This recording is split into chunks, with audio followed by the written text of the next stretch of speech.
누가복음 10장 25절부터 37절까지입니다. 누가복음 10장 25절부터 37절까지입니다. 제가 봉독하겠습니다. 어떤 율법 교사가 일어나 예수를 시험하여 이르되 선생님, 내가 무엇을 하여야 영생을 얻으리이까? 예수께서 이르시되 율법에 무엇이라 기록되었으며 내가 어떻게 읽느냐?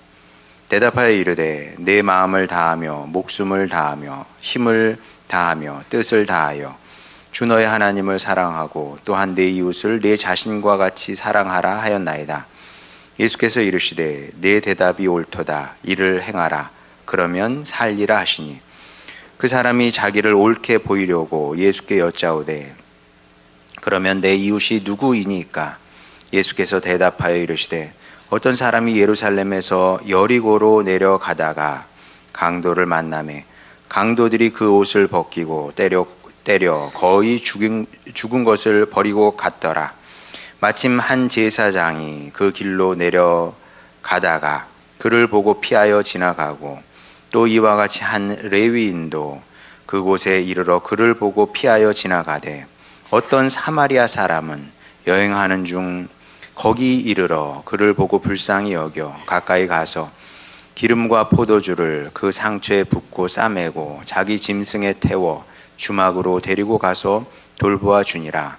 그 이튿날 그가 주막 주인에게 데나리온 2를 내어주며 이르되 이 사람을 돌보아 주라. 비용이 더 들면 내가 돌아올 때에 갚으리라 하였으니 내 생각에는 이 세 사람 중에 누가 강도 만난 자의 이웃이 되겠느냐?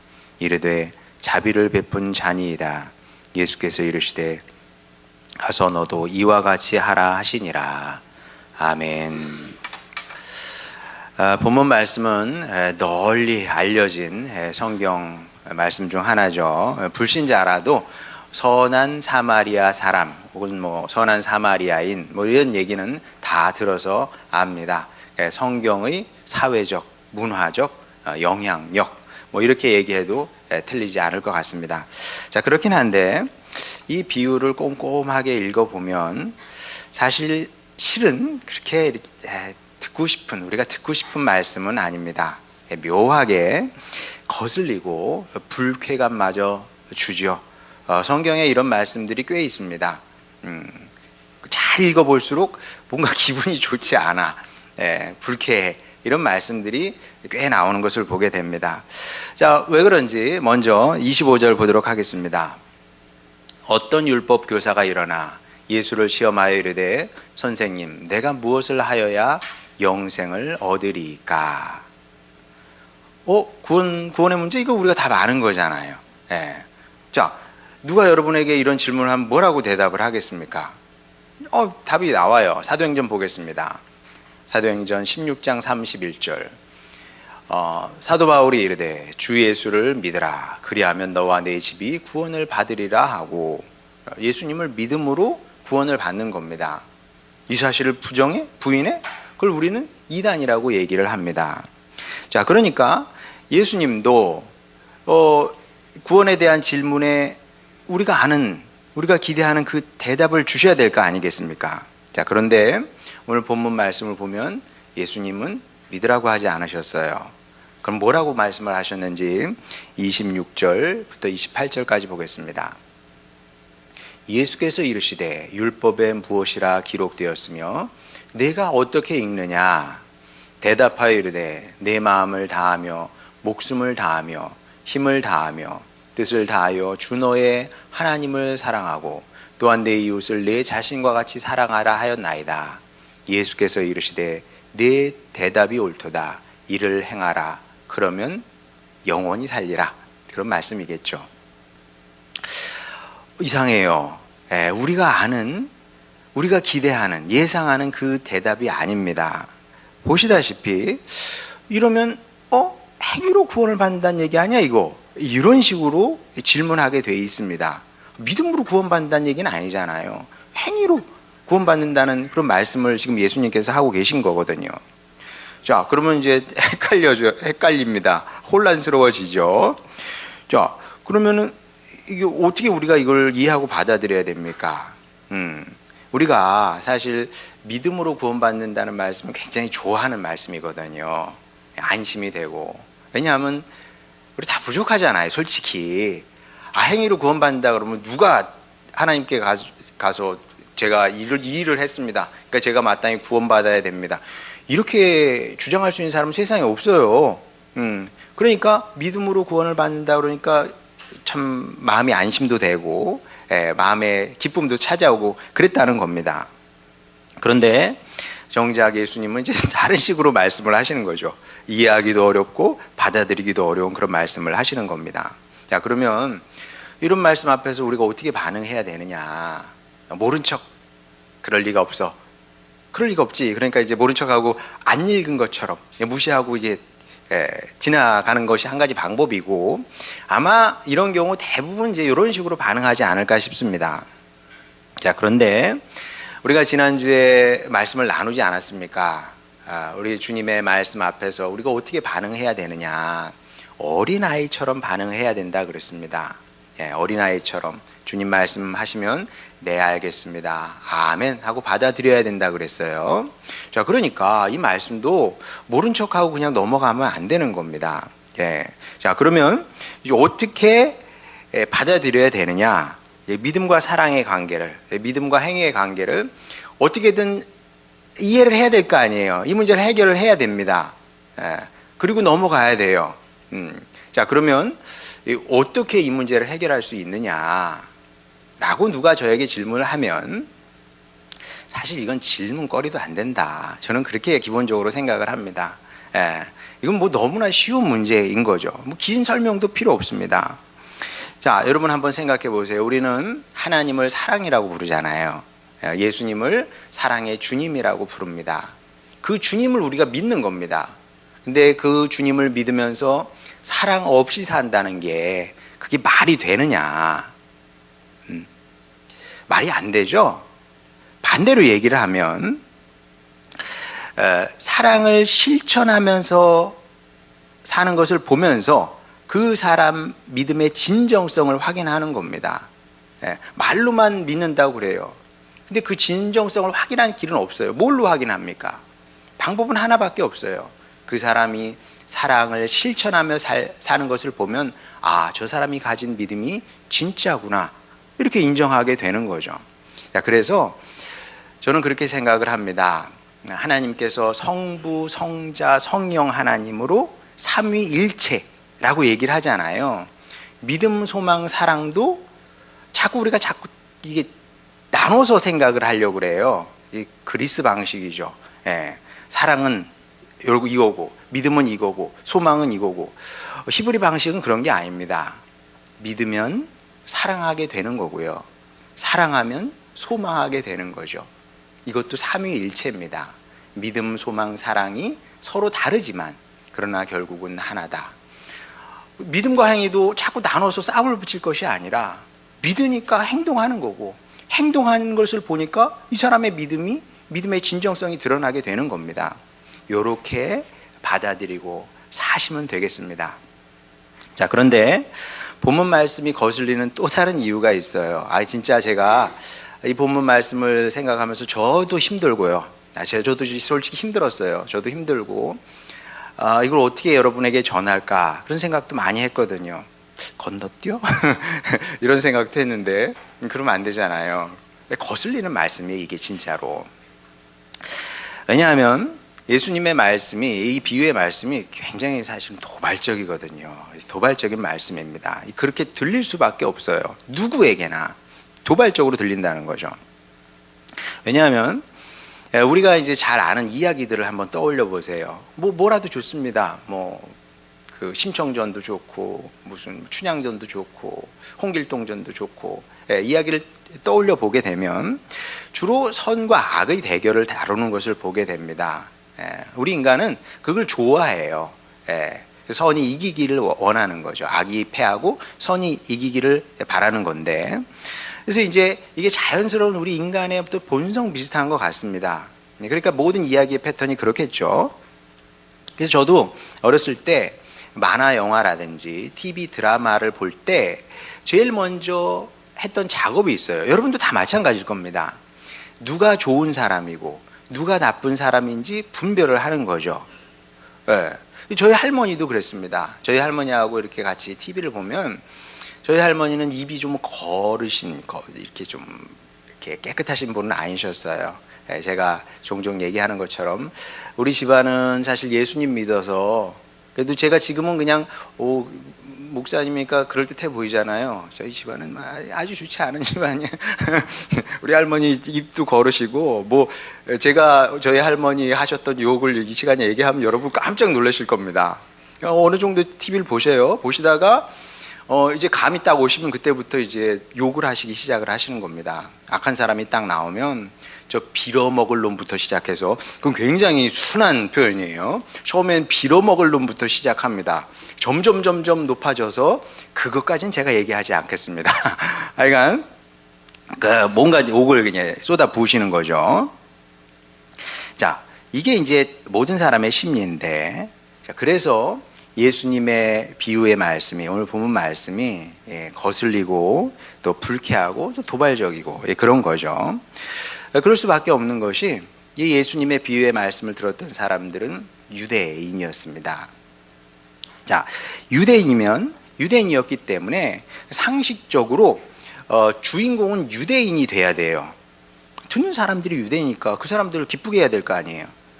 그러면 주인공이 유대인이 돼야 되는데, 이게 상식인데 예수님 비유에서 주인공은 유대인이 아니고요.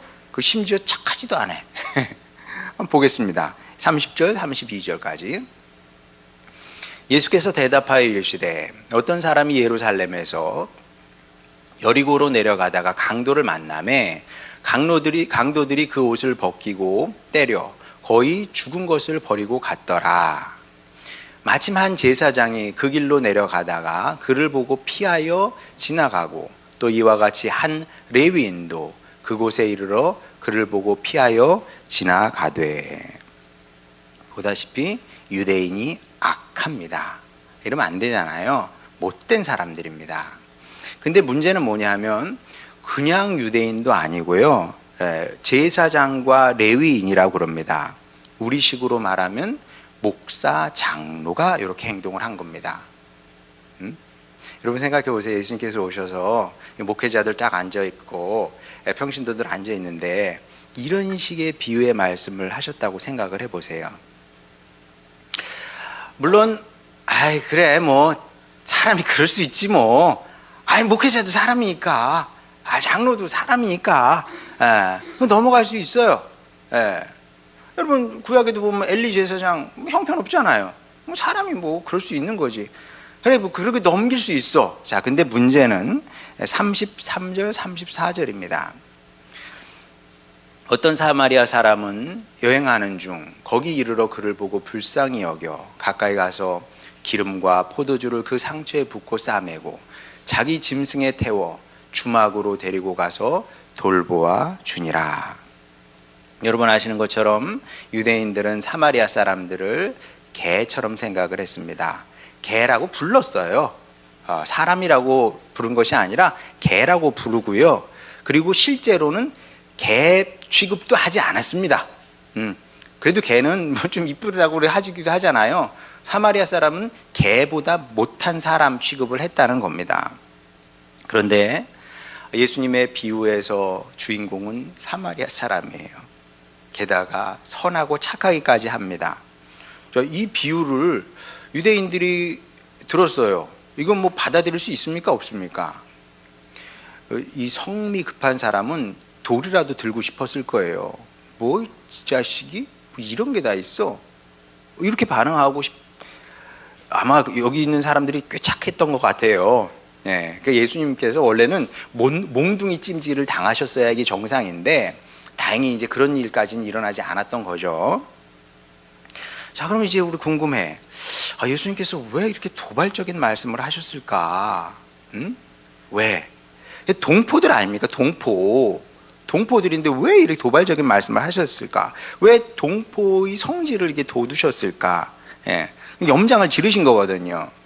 이게 예수님의 취미는 아닐 텐데 간혹 예수님께서 이런 말씀 혹은 이런 행동을 하셨거든요. 자, 이 비유의 말씀에는 깊은 뜻이, 많은 뜻이 숨어 있습니다. 진짜 많은 뜻이 숨어 있는데 그 중에 하나는 무엇이냐면 신앙생활을 하면서 우월의식은 치명적인 독이 될 수 있다는 겁니다. 우월의식. 근데 이제 종교인들이 이런 우월의식을 갖고 사는 경우가 많습니다. 어떤 우월의식일까요? 나는 당신과 달라. 그것도 근본적으로. 나하고 당신은 근본적으로 달라. 이런 우월의식이 알게 모르게 이제 우리 안에 있는 거죠. 물론 아주 틀린 생각은 아닐 겁니다. 성도와 불신자는 다르죠. 차이가 뚜렷하게 보입니다. 그걸 또 어떻게 부정을 하겠습니까? 저하고 불신자하고 같을 수가 있겠습니까? 사는 방식도 다르고요. 그리고 내용도 다르고 다 다른 겁니다. 자, 근데 여기서 그쳐야지. 이 사실에 근거해서 나와 너는 근본이 다르다. 이런 식으로 이 논리가 이어지면 곤란하다는 거죠. 자, 이런 식으로 논리가 발전하게 되면 왜 곤란해질 수밖에 없냐 하면 유대인의 우를 범하게 되기 때문에 그렇습니다. 유대인의 잘못이 뭐였습니까? 내 옆에 있는 사람을 이웃으로 보는 대신에 짐승으로 봤던 거죠. 내 옆에 있는 사람들은 사마리아 사람들, 이 사람들은 사람이 아니야, 짐승이야. 자, 그러니까 개만도 못한 취급을 했던 겁니다. 말도 섞지 않았던 거예요. 저기 오면 피해서 갔던 거죠. 사랑하지 않아. 근데 이게 너무나 당연한 거죠. 왜냐하면 양심의 가책을 느낄 필요가 없어요. 내가 저 사람을 안 사랑한다고 해가지고 왜 내가 양심의 가책을 받아? 왜냐하면 나는 짐승을 사랑하지 않았을 뿐이야. 짐승을 사랑하지 않았을 뿐이야. 그게 잘못은 아니잖아요. 여러분, 산에 있는 토끼를 사랑하지 않았어. 그럼 그게 죄입니까? 산에 있는 토끼를 사냥을 했어. 먹으려고 사냥할 수도 있는 거지. 그게 죄는 아니지 않습니까? 내가 배가 고프니까. 이런 논리가 이제 도는 겁니다. 굉장히 무서운 일이죠, 사실은. 하나님께서 사랑하신 사람을. 여러분, 요한복음 말씀, 우리가 잘 아는 말씀. 하나님이 세상을 이처럼 사랑하사. 저는 사도 요한이 그 말씀을 기록하면서 울었을 거라고 생각을 했습니다. 생각합니다, 진짜로. 이 말씀을 생각하면서 울었을 거다, 사도 요한이. 왜냐하면 거기서 세상이라는 것은 코스모스입니까? 우주? 우리 지구 별? 그게 아니라 이 지구상에 사는 모든 사람을 얘기하는 거거든요. 에스겔에 뭐라 그래요? 에스겔에 하나님께서 죄인이 죽는 것을 내가 어떻게 기뻐하겠느냐. 죄인이 죽는 게 하나님의 기쁨이 아니거든요. 그 얘기는 뭡니까? 하나님께서 죄인도 사랑하시는 겁니다. 죄인조차도 사랑하시는 거거든요. 하나님께서 사랑하신 사람을 나는 짐승 취급하는 겁니다.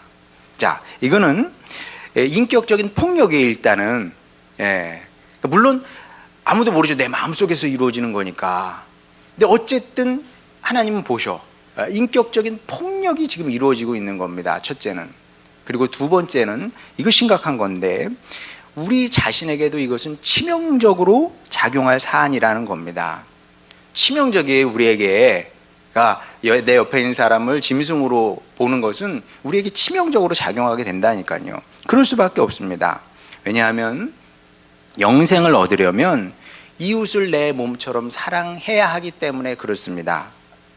제 얘기예요? 아니, 본문에서 예수님께서 그렇게 말씀하셨잖아요.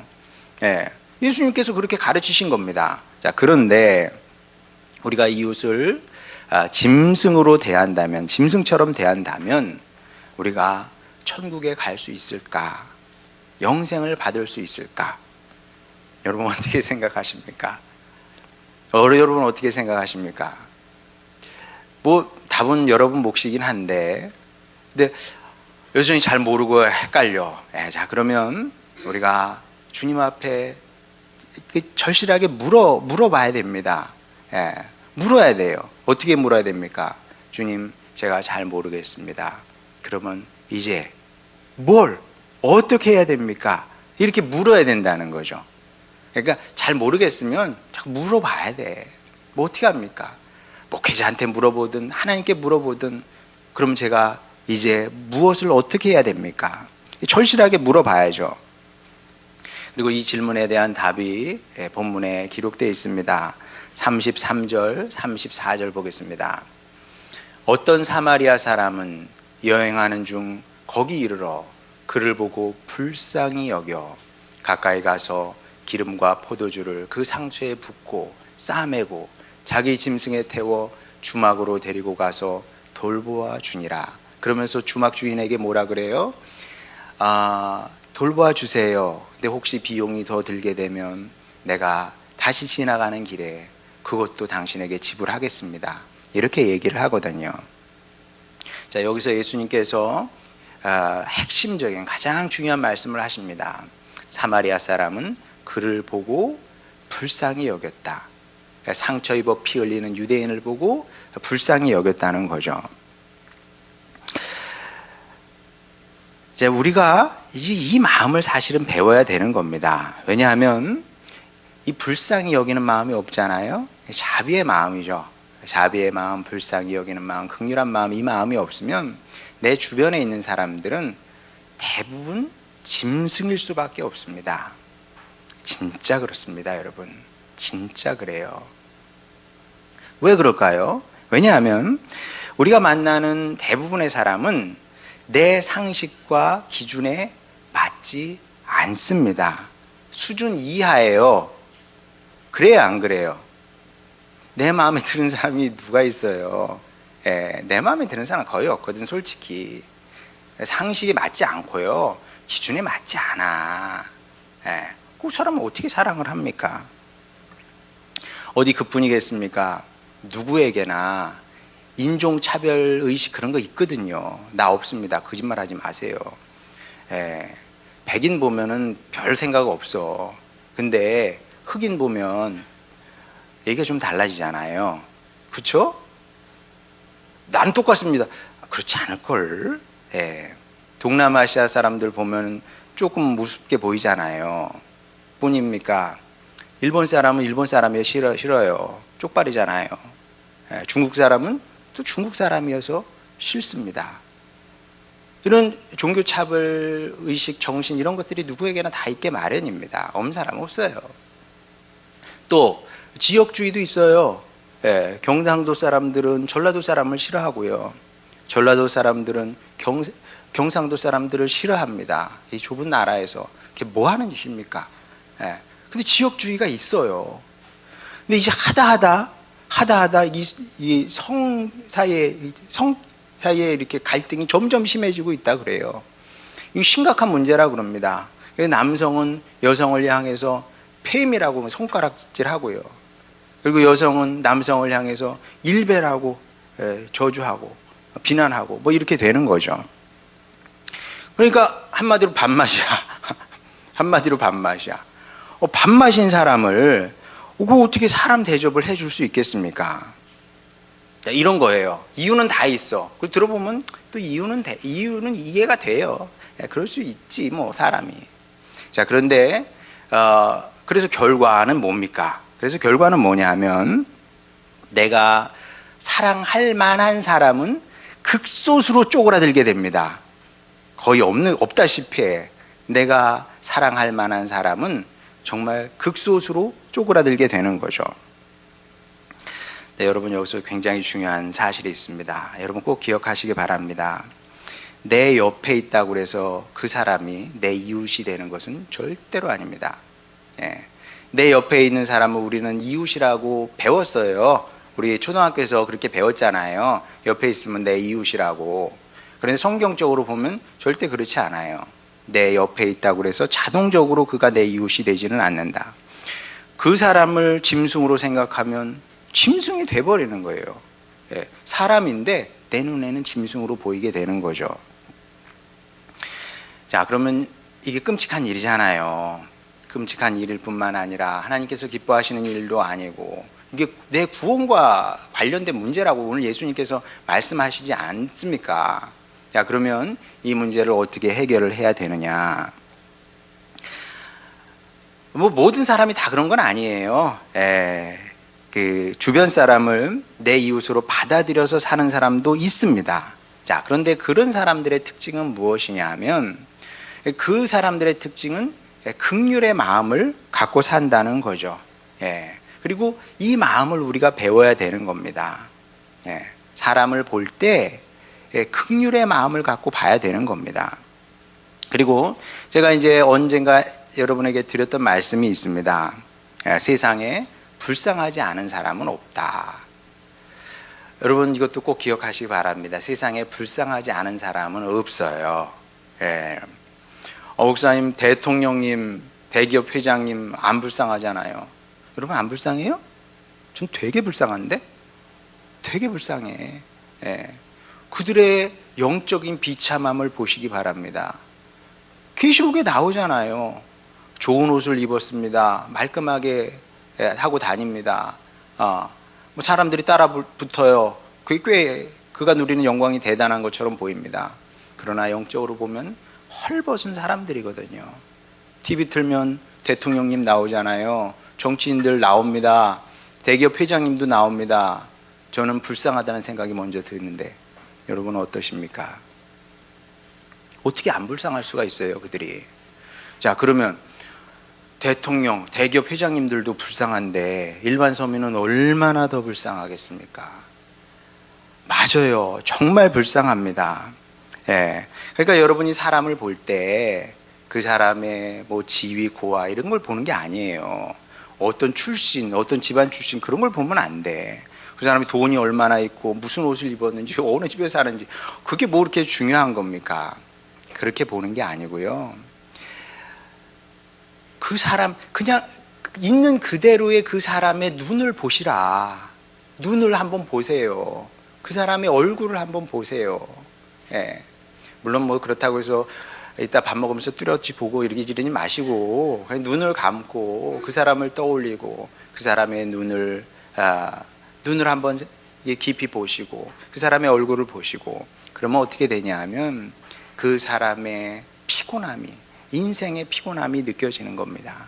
그 사람이 갖고 있는 근심이, 걱정이, 절망이, 좌절이, 슬픔이, 더 나아가서 그 사람의 눈에 고여 있는 눈물이 내 눈에 들어오는 겁니다.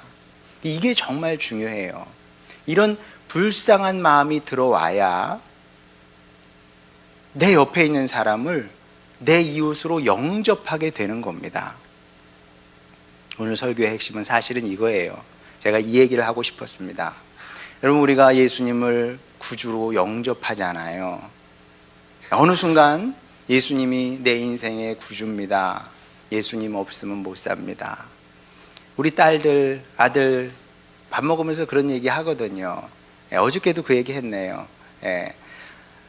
산다는 거는 하나님 앞에 내 연약함을 고백하는 거야. 그리고 하나님 없이는 저는 못 삽니다. 하나님 없으면 저는 죽습니다. 그걸 고백하는 게 그게 신앙생활이라고 가르치거든요. 근데 여러분, 그렇게 이제 그 고백이 예수님을 구주로 영접을 하는 거예요. 그게 그걸 가리켜서 구주로 영접했다 그러는 겁니다. 근데 똑같습니다. 내 옆에 있는 사람도요, 그냥 두면 그냥 그것은 it이야. it. 아무것도 아니야. 아무 의미가 없어. 이게 의자, 책상 그냥 it이잖아요. 얘한테 우리가 you라고 하지 않아요. 아무 의미가 없으니까. 그냥 얘네들은 무엇이든 대체될 수 있어요. 대체될 수 있어요. 망가지면 갖다 버리면 돼. 딱지 붙여가지고 버리고 새 거 사면 되는 거예요. 다 대체될 수 있는 겁니다. 근데 내 옆에 있는 사람도 마찬가지거든요. 내가 어떤 딱지를 붙이냐에 따라서 그건 그냥 it이야. 사물 같은 거죠. 동물 같은 그런 존재가 돼버리는 겁니다. 그럼 어떻게 사랑할 수가 있겠어요? 그래서는 안 되고 예수님을 내 인생의 구주로 받아들이는 것처럼 내 옆에 있는 사람들을 내 이웃으로 마땅히 사랑해야 하는 사람으로 영접해야 되는 거예요. 영접. 예. 그리고 사마리아 사람이 이 일을 했던 겁니다. 사마리아인이 이 일을 했던 거예요. 여러분 생각해 보세요.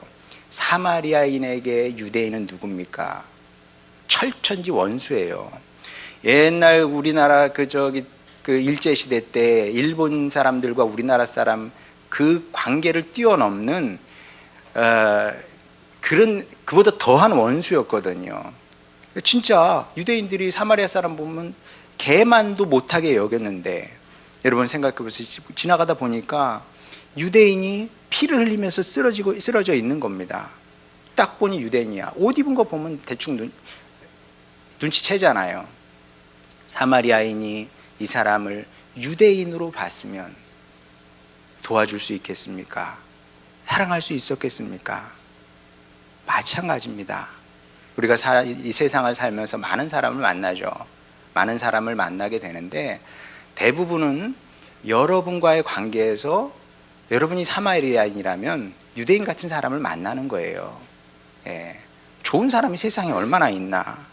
그런데 그 사람을 유대인으로 보는 순간 여러분은 아무도 사랑할 수 없게 되는 겁니다. 그게 아니라 그 사람이 피 흘리고 있잖아요. 신음하고 있잖아요. 쓰러져 있잖아요. 그걸 봐야 되는 겁니다. 그걸 볼 때 우리 안에서 긍휼의 마음이 돌아서 사랑할 수 있는 사람이 되는 거죠. 여기까지 가시기 바랍니다. 제가 설교 초반에 저에게도 이것은 어려운 말씀이라 그랬어요. 왜냐하면 이 말씀이 저를 향해서 도발하거든요. 너는 그렇게 살아? 너는 그게 돼? 안 되죠. 솔직히 이게 어떻게 되겠습니까? 내 원수인데, 내가 싫어하는 사람이야. 나하고 안 맞아. 어떻게 사랑합니까? 근데 하나님의 말씀은 방향성을 가리키는 거다. 목사님, 저 그렇게 못 삽니다. 괜찮아요. 저도 못 삽니다. 근데 이 방향성마저 잃게 되면 어떻게 되겠습니까? 점점 내 주위의 사람들을 사물처럼, 동물처럼 여기며 살게 되죠. 그러면 마지막 날에 주님을 무슨 낯으로 보겠습니까? 그러니 여러분 이 사실을 기억하시고 이 말씀을 여러분 마음에 빛으로 삼아서, 높은 목표로 삼아서 일평생 사시길 바랍니다. 그래서 더 많은 사람을 여러분의 이웃으로 영접해서 사랑하며 사시길 바랍니다. 이런 방식으로 하나님도 더 많이 사랑하고 이웃도 더 많이 사랑하며 살아가는 여러분이 되시길 바랍니다. 그렇게 영원한 나라에 이르러서 나 닮은 내 아들, 딸이라는 주님의 칭찬을 받는 여러분 모두가 되시기를 주님의 이름으로 축원합니다. 우리 찬양 부르고 기도하겠습니다.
주옵소서.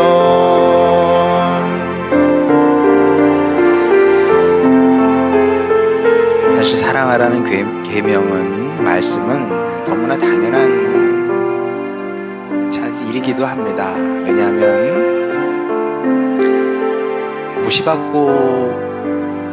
무시받으면서 살고 싶은 사람은 세상에 없고요, 미움받아 살고 싶은 사람도 세상에 없습니다. 다 존중받고 싶고요, 사랑받으면서 살고 싶은 것이 모든 사람의 마음이고 또 소망이고 그렇습니다. 자, 그런데 우리가 그러기를 원하면서 정작 우리가 사랑할 수 없다면, 사랑하지 않는다면 부끄러운 일이죠. 이 시간 우리 기도할 때, 주님, 제가 주님의 말씀을 진지하게 받아들이겠습니다. 예수님을 저의 구주로 영접한 것처럼 저도 제 주변에 있는 사람들을 더 많이 제 이웃으로 영접하겠습니다. 그리하여 하나님께서 세상을 사랑하신 것처럼 저도 제 주변의 사람들을 사랑하며 살기를 원합니다. 그렇게 주님의 뜻을 이루게 하여 주시고 주님 영광의 자리에서는 저희가 되겠습니다. 아버지, 이 일에 성공하는 주님의 아들, 딸 되게 하여 주시옵소서. 이런 기도 제목으로 주님께 나아가도록 하겠습니다. 기도하시겠습니다.